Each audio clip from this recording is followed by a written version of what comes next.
Yes, hello, Bwana Yesu asifiwe. Asante sana kuungana pamoja nami kwenye mtandao huu wa Lumuli House of Prayer. Na kushukuru sana kwa neema ambayo Mungu amekusaidia ili ukawa hai na ukawa mzima kwa majira haya na masaa haya. Asanteni sana kwa wale ambao tunaungana katika ibada ya live, kwa ibada ya kanisani, na hata asanteni sana kwa wale ambao pia wanaungana kwa ibada ya mama pale kanisani. Karibuni pia kwa ibada ya Ijumaa ya maombi ya kila saa 9 hadi saa 10 alasiri. Na kushukuru sana pia, naomba ya kwamba ungane pamoja nasi kwenye ibada ya Jumapili kuanzia saa 3:30 hadi saa 6:30. Itakuwa ibada yenye maombi na shukrani na ibada ya maombezi na hata ushauri wa kichungaji.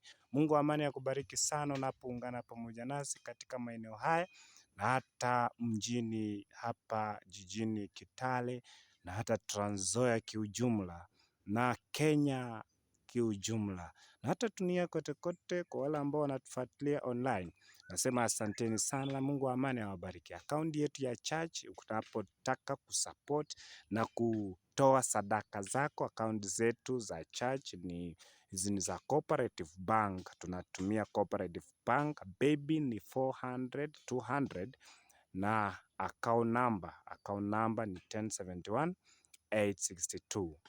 Ungana pamoja nasi kwenye kumshukuru Mungu kwa matoleo, kumshukuru Mungu kwenye kusapoti, kushukuru Mungu kwenye kushughulika na uhalali wa kwa madhabahu. Mungu wa amani akubariki unapoungana pamoja nasi, na pia wenye wanatufuatilia online, tunaombea maombi itawafikia mahali popote mlipo. Mungu wa amani awabariki sana mnapoungana pamoja nasi katika hali hiyo.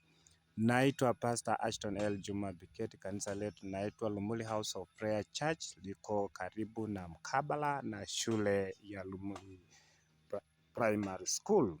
Mungu wa amani akubariki sana unapoungana pamoja nasi kwenye ibada hiyo.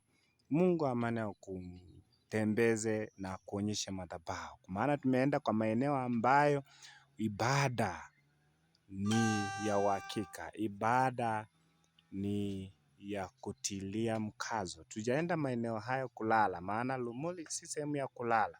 Inahitaji bidii ya hali ya juu kwa maombi, inahitaji bidii ya hali ya juu kwa neno, inahitaji bidii ya hali ya juu kwa kufunga na hata kutafuta uso wa Bwana kila siku.